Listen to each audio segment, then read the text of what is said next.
له حضرت بلال حبشي رضی الله تعالی عنه خوږه کیسه.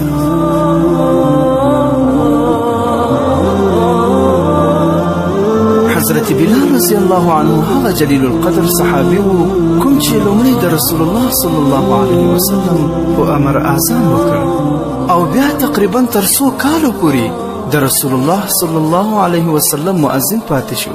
کله چې رسول الله صلی الله علیه وسلم رحلت وکړ، حضرت بلال حبشي ابو بکر صدیق رضی الله تعالی عنه ته راغی او ورته ویل: اے خلیفه د رسوله، ما له نبی کریم صلی الله علیه وسلم نه اوریدلی چې فرمایلی د مؤمن لپاره تر ټولو غوره عمل د الله جل جلاله په لاره کې جهاد کول دی.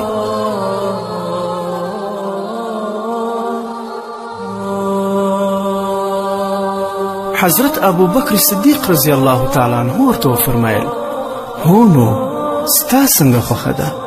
حضرت بلال رضی الله عنه ورته وویل: غواړم چې د خدای جل جلاله په لاره کې د جهاد لپاره ووځم او تر څو شهید شم.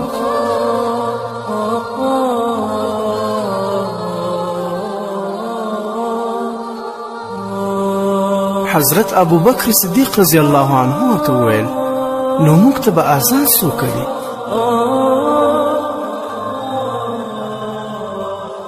حضرت بلال رضی الله عنه چې سترګې له اوښکو ډکې شوې ورته ویل: زه له رسول الله څخه پرته بل چاته اذان نشم کولی.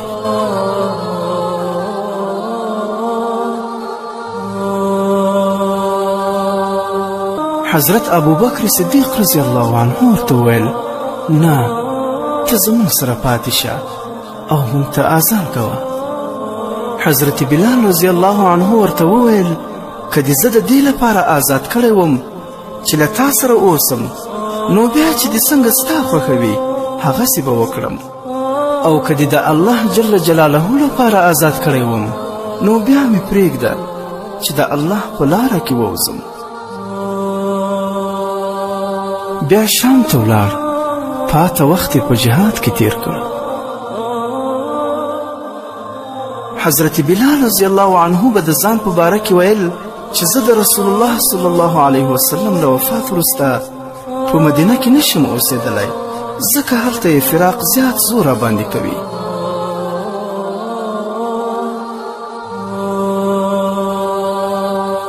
او کوم وخت چې اذان کولو او اشهد ان محمد رسول الله ته به ورسېده، نو غږ به یې ګونګوره شو او وبه یې ژړل.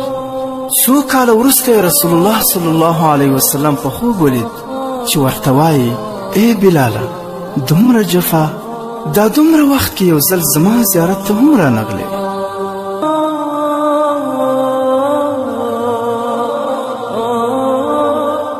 چې کله را بیدار شو، سم دستي د سفر تیاری وکړه او د مدینې منورې په لور روان شو.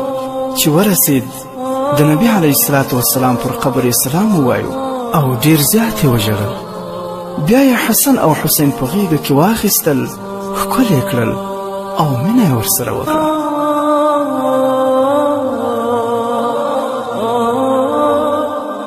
دواړو امامانو حضرت امام حسن او حسین رضی الله عنهم وغوښتل تر څو د سهار اذان وکړي. د مسجد بام ته وخوت چې کله یې الله اکبر الله اکبر وویل، په مدینه کې شور او ځواک شو.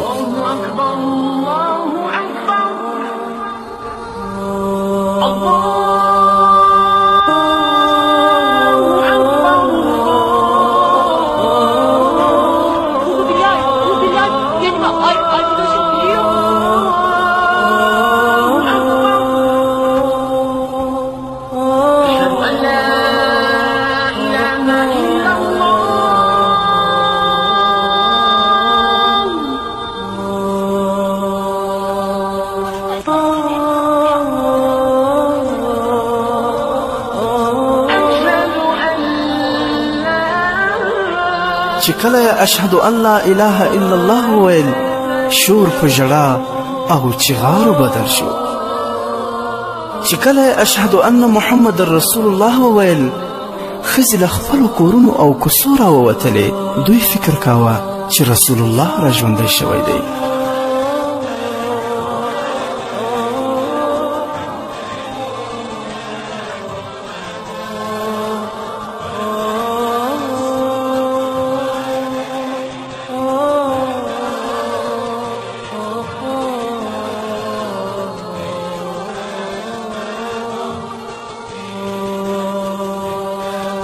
په دغه ورځ د مدینې ټولو خلکو بیخي زیات وژړل چې شاید د نبي کریم صلی الله علیه وسلم له رحلت وروسته دومره زیاتې بیا نه وژړلې.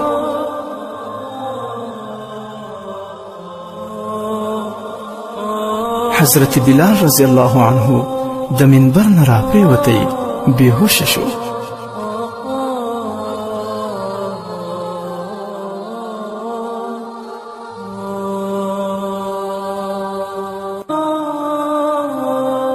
او کله چې امیر المؤمنین حضرت عمر فاروق رضی الله تعالی عنه د شام په سفر ولاړ، نو هغه وخت چې مجاهدینو زیات فتوحات کړي وه، حضرت عمر رضی الله تعالی عنه ورته وویل تاسې له ما نه څه شی غواړئ؟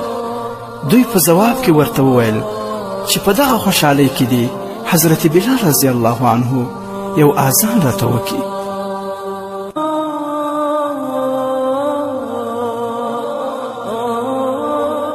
نو یې له حضرت بلال رضی الله عنه څخه هیله وکړه چې نن ورته په خپل غږ کې اذان وکړي.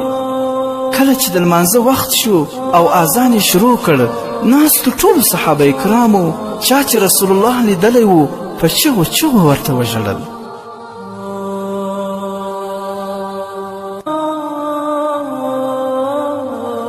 په خپله حضرت بلال هم دومره زیات وژړل چې کله یې هم په ژوند کې نه وژړلي. تر ډیره پورې هیچا هم خپل ژړا نشوه کابو کولی.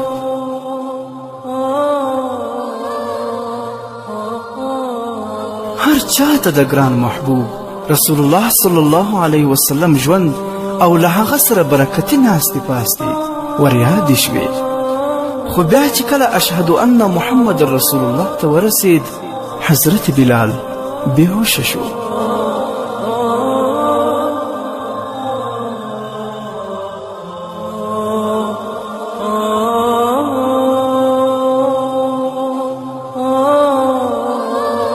او کله چې حضرت بلال وفات کېدو، نو میرمن په خوا کې ناسته وه او ورباندې ژړلې. حضرت بلال رضی الله عنه ورته وویل خواره مه شې، مه ژاړه، اوس به مې د خپل حبیب محمد رسول الله صلی الله علیه وسلم سره یو ځای شم.